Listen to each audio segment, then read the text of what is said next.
Donc bonsoir à tous et à toutes.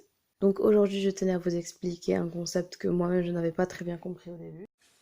Et qui est donc le concept de convergence lithosphérique. Allons-y. Donc vous vous doutez bien que comme pour chaque chapitre de géologie, nous allons avoir besoin de nos connaissances assimilées en classe de première S. Donc en classe de première S, nous avons vu que le mouvement des plaques tectoniques était à l'origine de différentes forces. Nous avons vu les forces de convergence, nous avons également vu les forces de divergence. Donc nous avons vu les forces de convergence à travers les zones de subduction.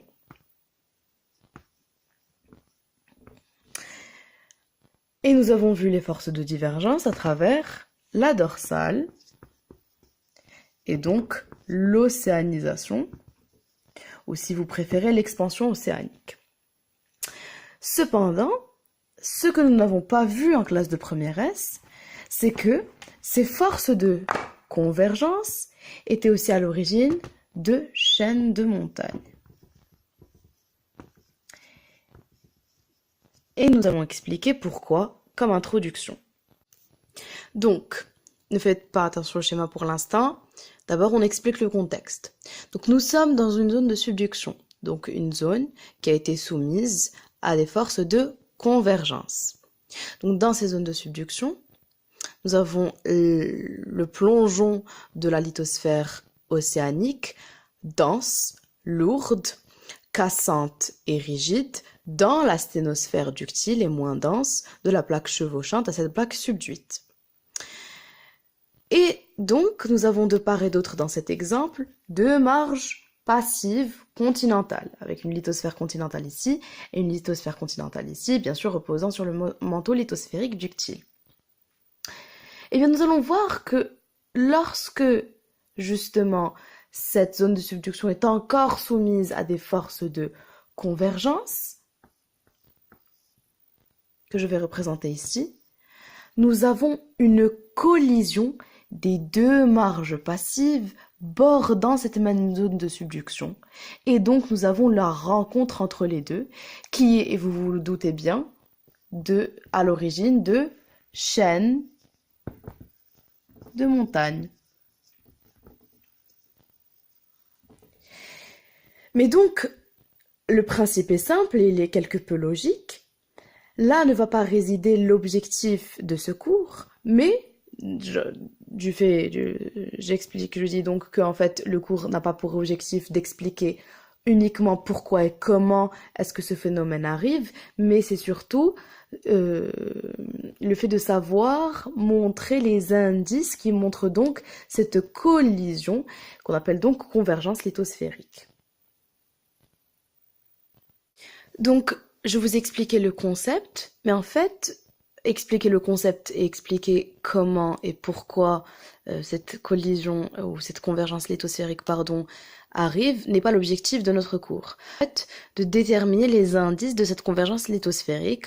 En d'autres termes, quels sont les indices de cette convergence lithosphérique dans les chaînes de montagnes?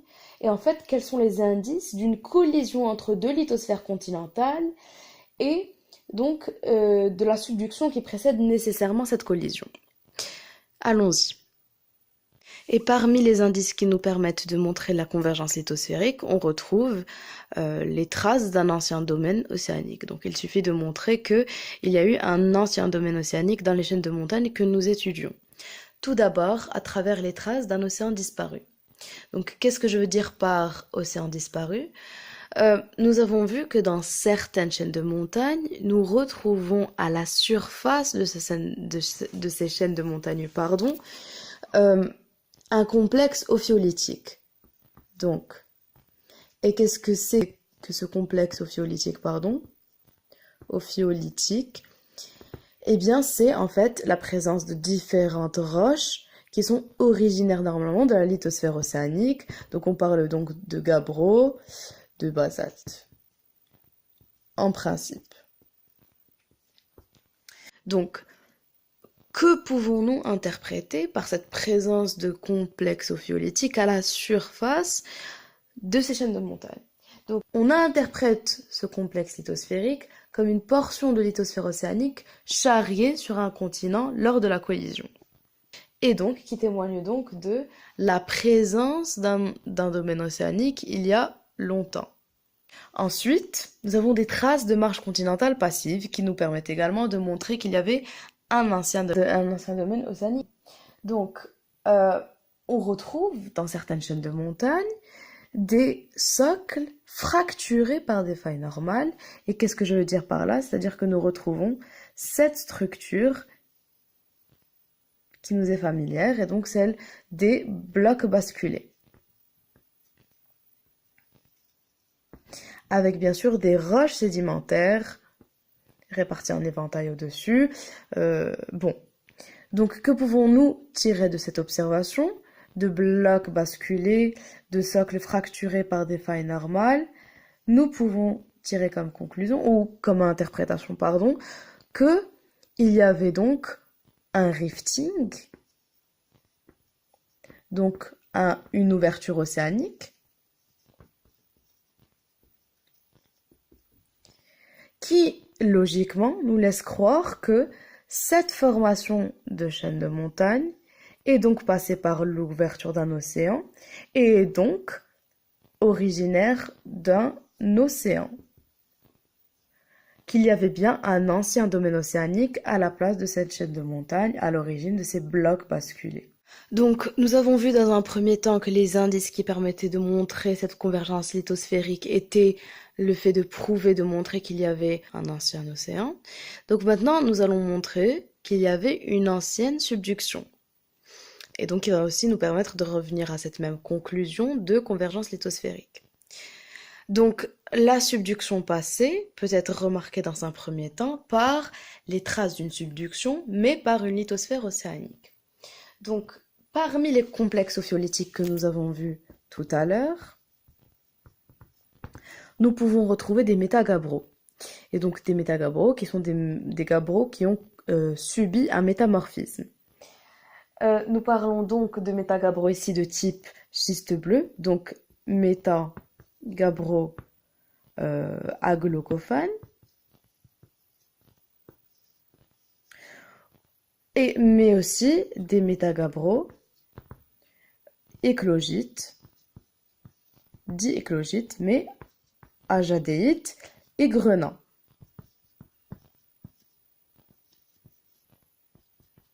Bon. Donc, que pouvons-nous tirer de cette observation? Donc, nous avons vu que ce complexe ophiolithique est présent en surface de la chaîne de montagne, rappelons-le, c'est très important.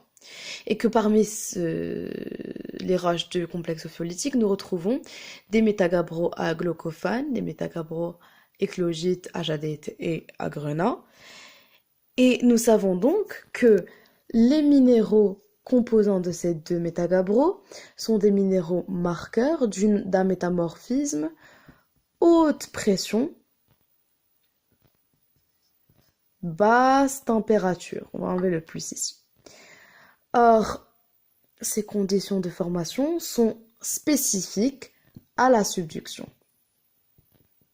Donc, la présence de ces minéraux à la surface d'une chaîne de montagne montre donc qu'il y a eu une subduction et donc une fermeture d'océan à la place de cette chaîne de montagne. Donc, nous avons montré que pour encore une fois démontrer qu'il y avait une convergence lithosphérique, qu'il fallait d'abord montrer une subduction passée. Encore une fois, je répète que ce ne sont que des interprétations. Donc, nous avons vu dans un premier temps les traces de subduction laissées par la lithosphère océanique. Maintenant, nous allons étudier celles qui ont été laissées par la lithosphère continentale. Donc, en fait, nous retrouvons à la surface des chaînes de montagne un minéral particulier. On appelle ce minéral la coésite. En fait, la coésite, c'est un minéral riche en silice. C'est un détail, encore une fois. Mais ce qui est important à savoir à propos de la coésite, c'est que la coésite se forme dans des conditions de très très très haute pression. On parle de haute pression. Ici, la coésite se forme environ à 100 km de profondeur. La cohésite étant un minéral formé dans un contexte de métamorphisme de très haute pression et donc de très haute profondeur, enfin de profondeur très importante, on parle de 100 km de profondeur, indique que cette cohésite a été entraînée à des profondeurs anormales. C'est très important de préciser anormal à une profondeur anormale. Et qui dit profondeur anormale et très haute pression parle donc d'un contexte de subduction. Donc nous avons des conditions de formation de la cohésite par un métamorphisme haute pression qui nous montre donc une profondeur anormale qui qui nous permet d'interpréter cela comme étant un phénomène issu d'une subduction. Donc, maintenant que nous sommes passés par toutes les étapes en détail, essayons de résumer le tout à travers un plan simple. Donc, notre objectif est le suivant, nous essayons de montrer les indices qui dévoilent la convergence lithosphérique. Donc, dans un premier temps, nous allons introduire notre sujet, et il est essentiel de définir ce qu'est la subduction, donc le plongeon, etc., de la lithosphère océanique dans la sténosphère. Je vous laisse faire ça, et puis l'explication du phénomène de la convergence lithosphérique, le fait qu'il y ait collision entre deux marges passives bordant une zone de subduction. Donc ces indices, nous pouvons les classifier en deux parties. Les indices qui montrent dans un premier temps un ancien océan. Donc cet ancien océan peut être montré par les traces d'un océan disparu. Nous avons expliqué le complexe ophiolitique, le fait de retrouver un complexe ophiolitique à la surface d'une chaîne de montagne. Et puis, grâce aux marges passives, le fait de trouver des blocs basculés originaires d'une zone de rifting et qui sont normalement retrouvés dans une zone de rifting et donc à l'origine d'un océan. Et donc, ces indices de convergence lithosphérique sont aussi des indices que nous pouvons montrer à travers une subduction passée. Et donc, on parle de subduction passée à travers les traces de lithosphère océanique. Donc, les minéraux marqueurs d'un métamorphisme haute pression, basse température, qui montrent donc une subduction, et aussi les traces dans la lithosphère continentale, la présence de cohésite, qui est un minéral particulier, se formant dans le contexte d'un métamorphisme de très très haute pression et donc très importante profondeur, qui montre donc également cette subduction. Ensuite, vous concluez, voilà, il y a deux sortes d'indices, ancien océan, subduction passée, et c'est tout pour le sujet. Donc j'espère vraiment que vous avez réussi à comprendre quelque chose à propos de la convergence lithosphérique et que ça vous a au moins aidé pendant vos révisions. Et je vous souhaite bon courage.